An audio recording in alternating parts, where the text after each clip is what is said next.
Isang magandang araw Pilipinas, magandang araw Soxer Welcome sa isa na namang edisyon ng programang Performing and Informing, hatid sa inyo ng Presidential Communications Office, Philippine Information Agency at Information Coordinating Network of Soxer o IconSox. Sa ngalan ni PIA Director General Catherine Chloe Di Castro at Regional Director Frian Abquilan, ako po si Oliver Rivera at samahan ninyo akong alamin ang mga latest development programs, projects and activities ng ating pamahalaan na ipinatutupad sa bahaging ito ng bansa. Tayo po ay mapapanood via Facebook, YouTube at Spotify. Bago po tayo mag-upisa, pasalamatan po muna natin ang ating venue for today's episode, ang Kalipay Cafe dito po sa Mabini Block 2 sa lungsod ng Coronadal. And we have with us today ang suki na ng ating programa mula sa Department of Social Welfare and Development. Let's all welcome ang Information Officer 2 nila, Sir Junril Jid Gape. Sir Jid, good morning, ang inyong pagbati po sa ating mga manonood.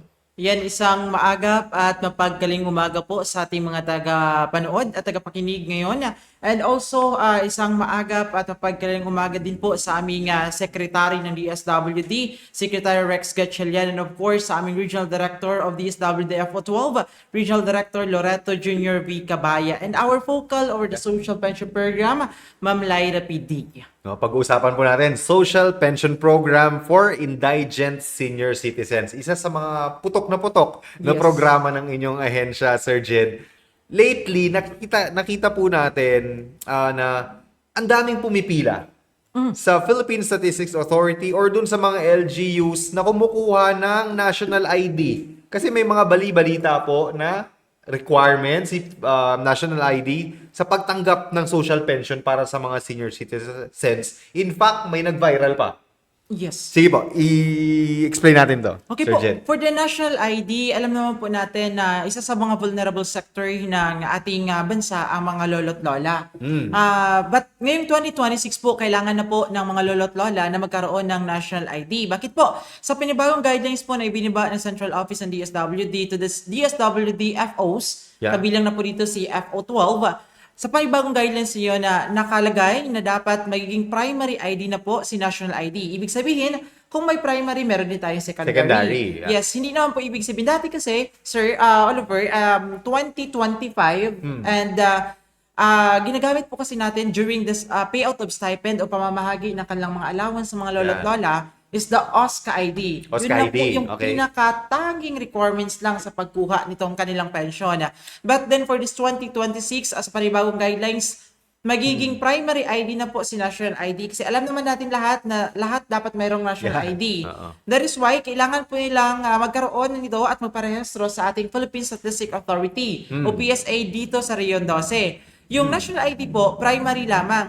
May mga sector kasi tayo, dito kasi sa sector na ito, mga social pension beneficiary Yes. natin, mga lolo't lola, meron kasi tayo mga bedridden. Ibig sabihin, hindi na Yeah, makalakad, di makapunta sa mga registration opisina. site, Yeah. ganon, hindi na makaparehistro sa PSA. Yung ginagawa po natin, Sir Oliver, during the payout, hindi po natin nire-required talaga yung sabi namin, bawal ka makakuha ng Pati pension in mo. the previous years, ganito naman yung talaga yung ginagawa Yes. ni DSWD, di ba? Doon sa mga bedridden, ng mga lolo't lola natin, mga PWDs, sila mismo yung pumupunta. And then, sige po. Yes po. Doon kasi sa ID, pag wala po tayong national ID yung lolo't lola natin na bedridden, Okay. or hindi pa, kakaparehistro pa lang, hindi naman natin sinasabi, hindi ka na makakuha ng pension.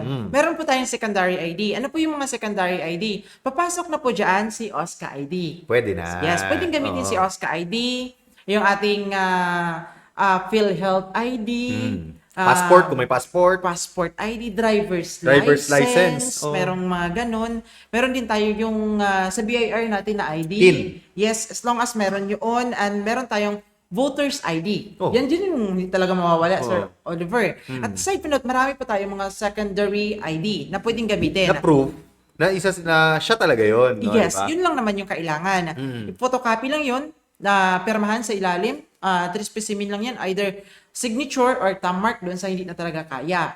So, yun na wala pa natin yung sabi nila na pag wala kang national ID, hindi ka daw makaka-claim. So, wala pong ganon. Yeah. Kasi, Sir Jed, dun sa isang instance na nag-trending the past months, isa yun sa mga, sa mga rason na hindi, wala daw siya national ID. Kaya from the hinterlands, bumaba pa, sinakay pa ng kalabaw. Pero check natin, sir? Ano yung tama talaga na proseso na Okay. para dito? During the payout, alam naman natin na national ID lang po yung primary ID. Yeah. But then, doon kasi sabi ko kanina na meron tayong mga Secondary. bid-bidan. Yes. Oo.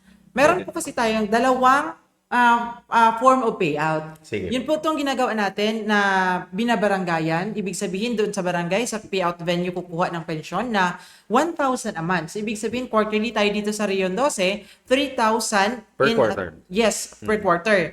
Meron tayong tinatawag na second option nila. Kung hindi makapunta si lolo or si lola dahil bedridden, papasok na po dito yung tinatawag natin na house-to-house payout. Yes. Ano po yung house-to-house payout? Kung hindi kaya ni pensioner na magpunta sa venue, payout venue, si social worker or si teller ang pupunta sa bahay.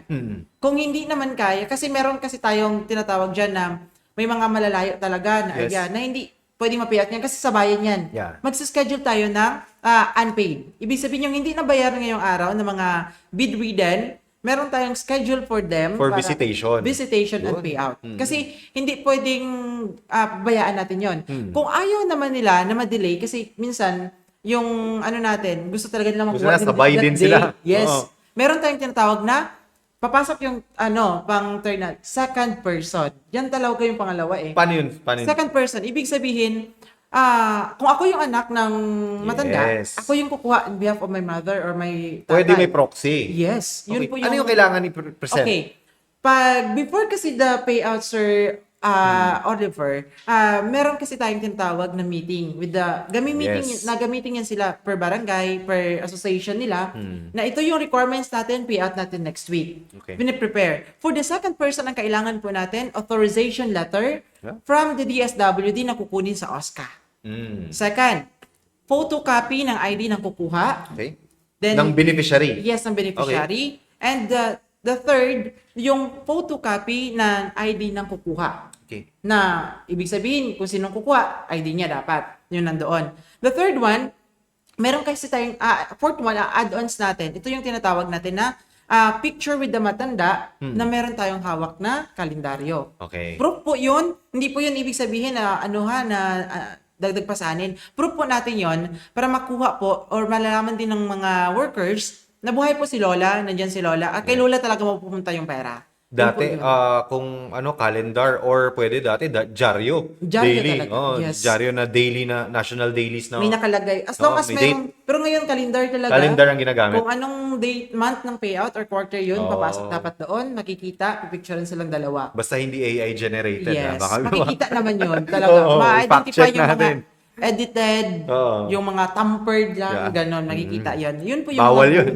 Yes. Opo. Yung sa mga case na mga ganyan, na nagreklamo na, ay, malayo yung bahay namin, bakit hindi ganito ganyan? Kailangan yung mga nag-trending, karosa Oo. pa yung tawag doon, or pinapunta doon sa venue, malayo yun. Meron kasi tayong dapat, kung ikaw yung, alam mo yung lola or lolo mo or mama o papa mo na nahihirapan. Schedule for ano na. Yes. Nahirapan maglakad or nahirapan lumabas ng inyong bahay and then schedule for payout Payout.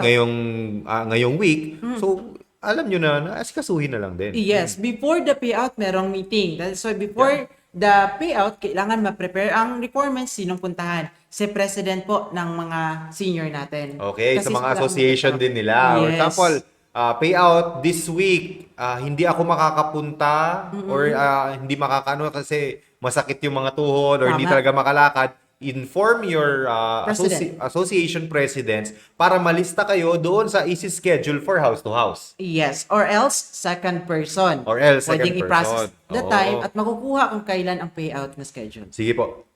Let's go into detail din Sir Jin. Mm-hmm. Yung kasalukuyang process sa pagpasok o pag-qualify ng isang individual na beneficiaries ng social pension program. Sige Ayan. po. Kasi marami rin kasi naguguluhan na Yes. dito ngayon. May bagong guidelines ba? Or ano yung existing guidelines natin on this? Okay, yung dati kasi 2025, alam naman po natin, Sir Oliver, na lahat ng mga lolo at lola, the requirements po para makapasok sa social pension program for indigent or indigent senior citizen is dapat, pinakauna po, 60 years old. Above. Yes, Okay, dapat 60 matanda. years old. 60, yun po yung senior natin. Okay. Next po, dapat po, siya po ay Filipino citizen. Okay.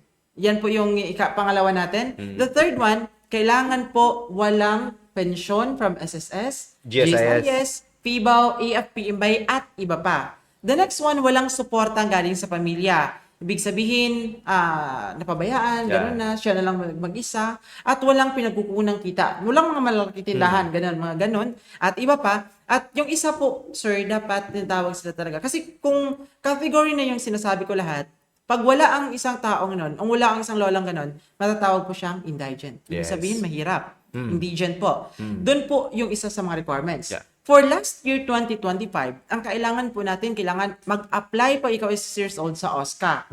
Para makarestro si LGU, i-endorse niya sa DSWD, endorse namin sa Central Office, balik sa amin. For funding. Yes, balik naman sa may tag-eligible eh. Yun yung tinatawag natin. Ibig sabihin yung tag-eligible list, doon kukunin yung magiging next beneficiary kung meron mang namatay, umalis sa programa, natanggal dahil may pension, at na-found out doon na hindi po siya magiging pwedeng maging beneficiary during the revalidation. But for this year, 2026, meron po tayong bagong guidelines. Sige po. Hindi na po pwedeng umapply sa mga OSCA yung lolo't lola. Paano po? Kasi meron na po tayong CBMS. Okay. Community-Based Monitoring System, kung saan doon po tayo or ang kumukuha po ng mga listahan na magiging beneficiary po ng lolo't lola natin as for indigent senior citizen or SOCPEN, dadaan po kay PSA. Okay. So kailangan magrehistro po si lolo't lola sa PSA National ID. Kasi po ang unang kukunin ngayon, base sa utos ng ating secretary ng DSWD, the older person po talaga, among those 60 years old, yung pinakamatanda, dapat Okay. ang magiging beneficiary. Na nasa waiting list.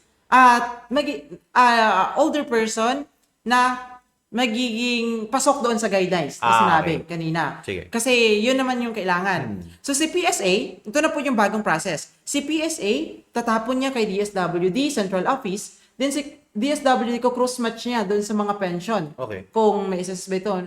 Kung wala, ibababa niya dito sa DSWD FO12. Ibababa dito sa region. Then yung mga mangalan naman yun, ang nagaling doon sa kanila, i-validate po yun ng staff namin for LGUs. Okay. Pag ito ba ay buhay or namatay na. Kasi nga, uunahin, for example, may wait listed na, for example, 4 ng slots na available. Tapos may pumasok na 4 na mga 69, 70, 71, 72. Kung bumaba na ito sa region, kailangan i-validate ng staff namin para malaman kung buhay. So ganun yung priority natin. Kung sino yung pinakamatanda, yun yung Yun ipasok yung unang muna. papasok. Okay. Kaya ginagawa po namin yung BBM Servicio App. Yeah. Yun po yung Ano po ito? liveliness check upang malaman po natin si lolo't lola na buhay. Kailangan po natin, wala pong pahinga yung aming mga staff for SOCPEN kasi ito po yung pinakamahirap eh. Kaya pinupuntahan sa kanilang bahay, sa kanilang during the payout kasama yung PSA, pinascan po yung mukha nila kung meron silang national ID. Pag wala, nire-register sila sa national ID. Yun Sige po yung kagandahan nito, pinupuntahan sila. At the same time, yung hindi talaga makapunta para sa pagparehistro, nagsa-schedule po si PSA Okay. for registration house to house. Yun po yung ginagawa, Sir Oliver. Yun lang, under the, for 2026, yun yung mga new guidelines natin. Yes po, kailangan dadaan muna kay CBMS. Opo. Para po sa kaalaman ng ating publiko, Sir Jid, ilan yung kabuuang bilang ng mga beneficiaries natin sa Region 12? Kung meron kayo, pwede per province, per province. Yeah, sige po. Okay, for this 2026, alam naman po natin this 2026, para malaman po pala ng lahat, for 2026, natanggal na po sa atin si BARM. Ibig sabihin yung mga lolo't lola for Bangsamoro Autonomous Region in Muslim Mindanao or BARM, binigay na sa kanila yung fund. Yung pagpapacilitate ng pagbigay ng stipend ng mga lolo't lola nasa kanila. Kasali na po doon yung ilang mga barangay ng Special Geographic Area na pasok po doon sila Pikit, bayan ng Pikit, more on Cotabato Province na malapit sa BARM.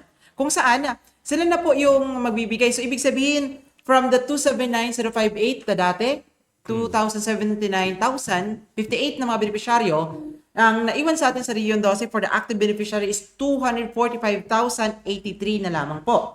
Sa kabuuan, yan po yung aktibong beneficiary natin na pinipayout natin for the first quarter.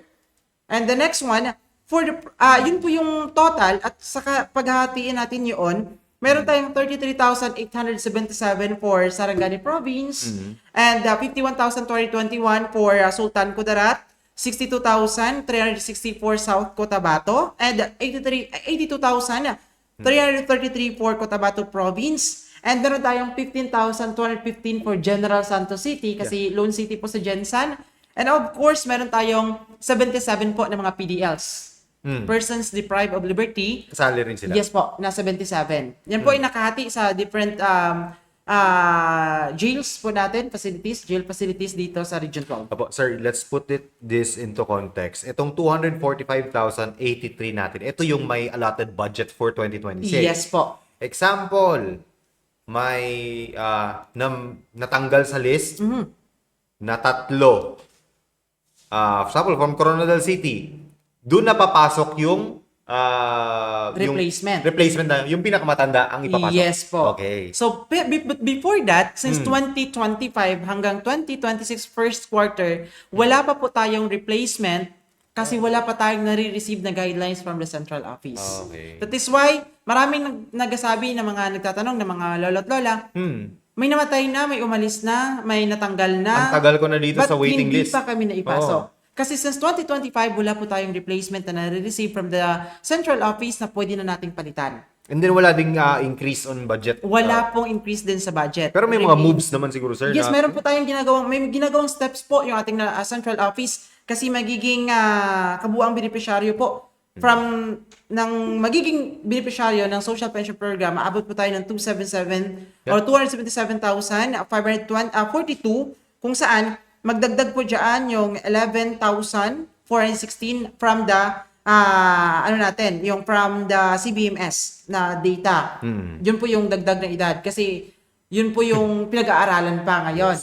Ongoing pa po yan. Kaya maraming pong mga steps na ginagawa yung ating central office upang mapabuti po yung serbisyong hatid natin sa mga lolo't lola dito sa Region 12. And then, sir, kung ma-remember ko, tayo sa Region 12 is one of the best performing regions when it comes to the payout style, Yes. diba? Payout scheme, tayong bini-benchmark ng ibang regions. Ano yung mga regions ano yung mga probinsya natin na nakapag-payout na, and then ano yung process natin sa payout? Okay, for the payout naman, for the DSWD Field Office 12, tama po yun, sir, no? Oo. Isa po tayo sa na-benchmark ng ibang region, just like Region 11 o the Davao region, kung saan tayo po yung may isa sa mga best way of payout para mapabilis ang pagbigay sa mga stipend natin sa lolo't lola.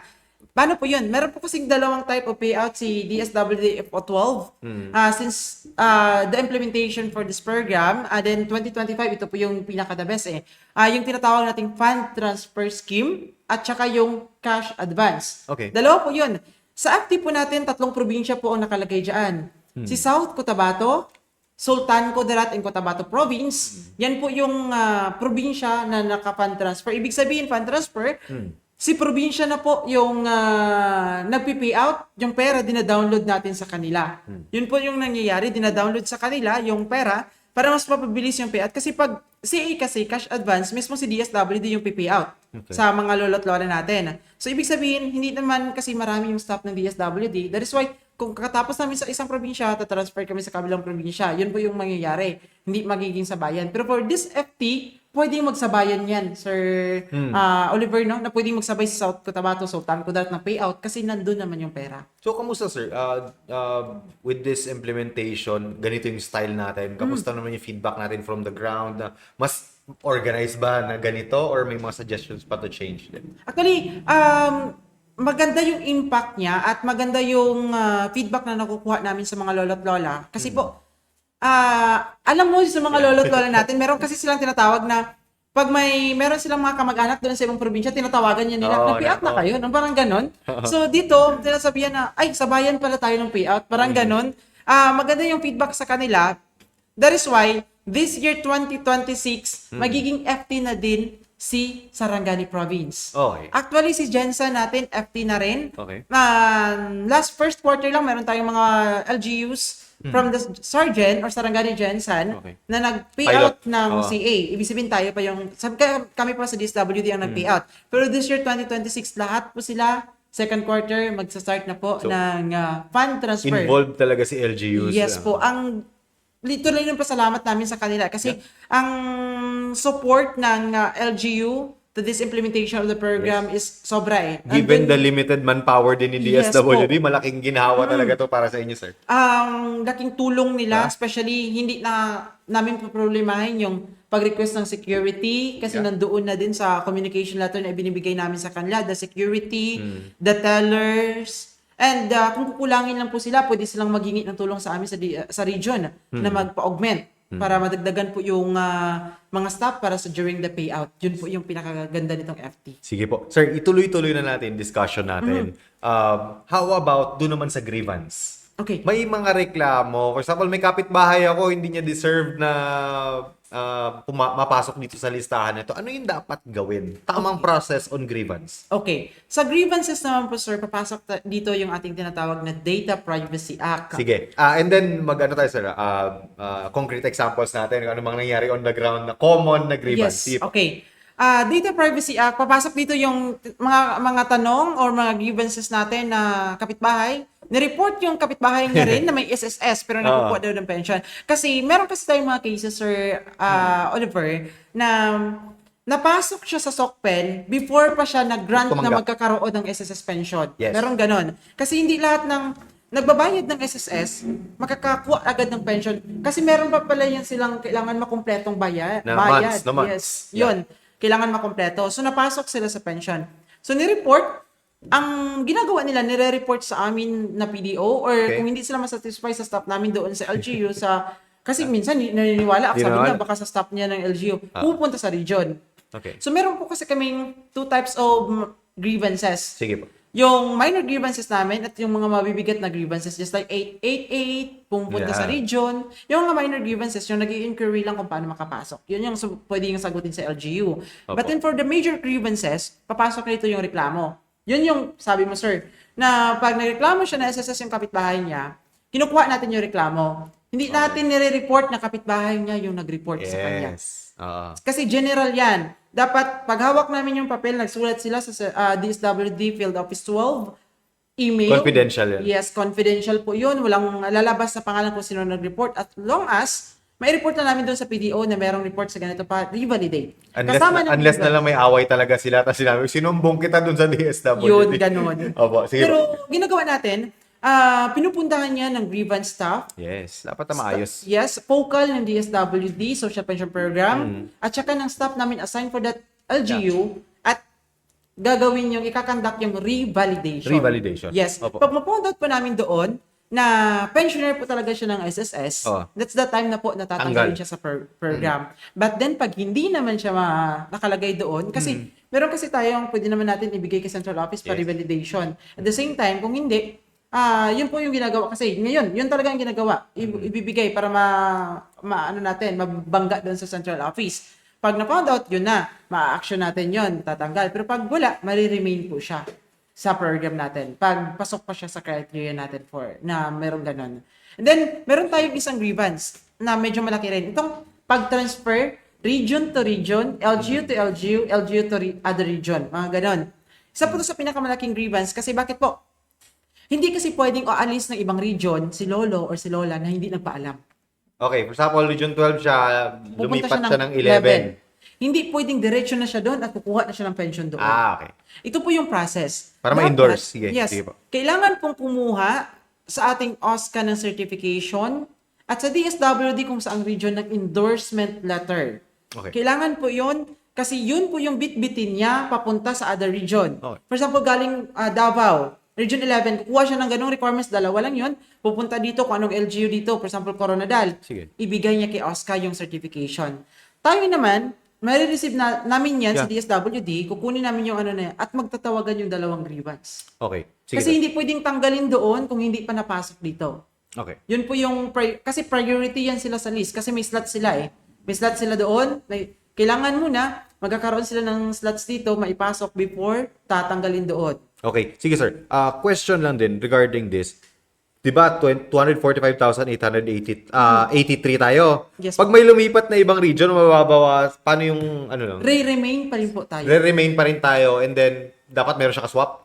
For Ano yun? example, Hindi ba mapupunta yung budget ni Region 12 kay Region 11? hindi naman po. Okay, sige. Maiiwan Assurance po natin. yan sa atin. Ito po yung mangyayari. Kasi for example, tayo yung aalis sa atin. Alis sa sa atin. pag-aalis sa atin. Yun, sige po. Pupunta doon sa kanila. So, ibig sabihin, antayin nilang may mawala doon sa list ng barangay na yun, Okay. or mamatay doon sa ano yun, or aalis Bago doon siya din. pumapasok. Yan, before siya ipasok. Okay. That is why, hindi mo na natin tanggalin dito. Kasi pag natanggal natin dito at hindi pa siya naipasok doon, kasalanan namin yun. So, Pag for ganun. example, sir, andun na siya nakatira sa 11, pero yung payout niya dito pa Pwede sa pa 12. dito. Pwede yun. As long, Okay. kasi ongoing yung process. Ongoing. Pero mabilisan lang naman yan, Yeah. sir. Mabilisan, mga isang linggo. Actually, isang 20 days. Yeah, O, tapos na yan. maximum na ganyan. yun. Kasi inaantay lang natin. Marami din kasi naaalis. Hindi naman kasi ibig sabihin na antayin mo na mamatay before tayo may slots. Hindi ganon. Yeah. Meron kasi tayong mga mag-o-open yung slots natin pag may umalis. Expected Yes. na opening. Natanggal dahil may pension, yung Yeah. sinasabi ko kanina, at saka yung nag-transfer din sa ibang region. May iwan yung slots niya talaga doon. Opo. Sir, kamusta naman ang manpower ni DSWD Social Pension Program in implementing this sa Region 12? Given, sir, na ang dami, na marami tayong geographically isolated and disadvantaged areas, sapat ba? So far this year, medyo nadagdagan yung staff ni Sokpen. Kasi po, alam naman natin last year meron kasi tayong one staff per LGU. Ibig sabihin, palagay na lang natin General Santos City. Dati nasa 17,000 yan. Yes. Ang beneficiary. Tapos Kung wala isa pa lang yung nag-handle. isang tao lang ang handle niyan. At meron naman tayong mga LGU na 3,000 lang yung beneficiary, isang tao. Which is, kung tingnan natin yung medyo mabigat naman talaga. Pero but then, this year, nadagdagan po yung staff natin. Sa Jensen, 2 staff na po. At the rest na LGU, isang staff. Meron pa rin po talaga doon. At nadagdagan lang po yung RPMO namin para po mag-handle ng mga tanong, grievances ng ating mga staff at yung mga concern pa ng ibang beneficiaries natin. In terms of LGU support, okay naman, sir. Walang problema naman si LGUs. In Yeah. terms of support, especially yung Manpower, mga nasa FT. meron ba mga local hire si LGU na mag-a-assist kay Okay. Every LGUs, meron po tayong tinatawag na SOCPEN Focal. Focal? Yes po. Okay. Aside sa OSCA, merong SOCPEN Focal na nagpa-facilitate before and after the payout. During and after the payout. Sige po. Sir, medyo naubusan na tayo ng Yes, oras sa ating programa. Panawagan po ninyo, una, doon sa ating mga indigent senior citizens.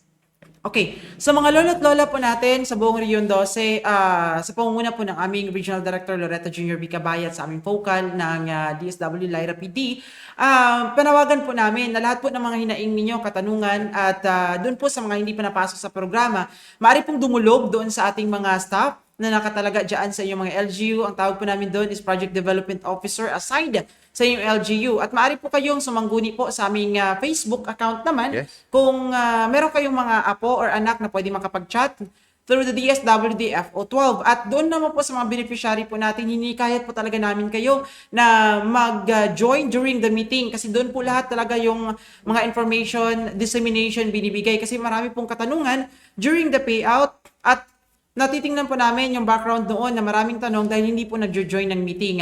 Importante po yung pag-a-attend ng meeting para po malaman kung ano yung pagbabago, requirements na kailangan, paulit-ulit naman po yung requirements, pero kailangan lang po nating mag-attend ng mga meeting para po sa tamang schedule of payout ng ating mga beneficiaries sa mga lola at lola natin. At para naman po doon sa mga bedridden, pwede pong magtanong sa mga president kung ano pong pwedeng gawin. Pwede po tayong magpa-house to house payout or pwede pong second person ang kukuha ng pensyon ni lolo at ni lola. Sige po. Doon naman sa mga kamag-anak na makakapanood nito kasi usually sila lolos lola, hindi naman masyado sa social media. Yes. Doon po sa mga kamag-anak nila na to explain properly doon sa kanilang mga Okay po. kamag-anak. Sige. The usual kasi, sir, no, ang Kasi para nagrereklamo maputo mas natin yung kamag-anak eh. misinformation dito. Sige Yes po. po. Doon sa mga kamag-anak, mga lolo, lola ninyo, for example, anak or mama or papa nyo yung beneficiary, kailangan po natin silang i-inform, lalo na po doon sa kaka-60 lang na nagtatanong na, ay, 16 na ako or 62 na ako, hindi pa ako naipasok, 2 taon na sa program. Kailangan lang po natin silang tulungan nyo po kami sa aming information dissemination campaign regarding po sa pag-inform sa kanila dito po sa bagong program na kailangan po dapat nakarehistro sa ating CBMS or the National ID ang mga lolo't lola para po maaaring maipasok sa program ng Social Pension Program. And again, lahat po ng tanong pwedeng tanungin sa OSCA or sa staff namin na assign sa LGU po. And then, dapat tamang impormasyon. Yes, dahil lang tamang tulong na sa tamang impormasyon. Yun. Sige po. Unless may message pa po kayo sa ating public before we end, Sir Jed? Ayun lang po, nagpapasalamat po kami sa PIA Region 12 sa time na ito po. At also, nagpapasalamat din po kami sa aming mga partners on implementation for this program, Social Pension Program for Indigent Senior Citizen, lalo na po sa probinsya ng Rion 12 at sa ating mga Lone City po dito sa Rion 12. And of course, sa aming pong makakaasa po kayo na ang DSWD is always po maagap at mapagkalinga on the services given to our older persons, especially na po sa ating mga lolo't lola. Sir, pahabol na lang. May moves ba? May increase itong 1,000 pesos? Ayun pala. For the increasing of stipend na binibigay po natin sa lolo't lola, as of now, wala pa po tayong moves. At wala po tayong moves. At wala din pong moves kasi hindi po tayo nakaka-move sa baba hanggang wala po tayong mandate sa taas, galing sa taas. Kasi kailangan po muna ng mga move dun sa taas bago po bababa. Sa lahat po, paalala po namin, yung mga wag po tayo agad maniwala sa fake news, yung mga nasa Facebook, yung sa iba pang mga social media accounts na sinasabi na lahat po daw makakakuha na kahit may isa-suspension. Ganon. At wala pong dagdag doon sa 1,000 pesos at wala din pong dagdag na slots para po sa beneficiary for Region 12. Sige po, tandaan natin, doon lang tayo maniwala sa mga official accounts ni DSWD o ng inyong local government unit or sa ating pamahalaan regarding the social pension program for indigent senior citizens. Thank you very much po sa ating guest mula sa DSWD, Sir Junril Jed Gape. And maraming salamat din sa ating venue for today, ang Kalipay Cafe, dito po sa Mabini Block 2 sa lungsod ng Coronadal. Sa ngalan ni PIA Director General Catherine Chloe De Castro at Regional Director Fry Nabkilan, ako po si Oliver Rivera. Maraming salamat at isang magandang araw, Sir Jen.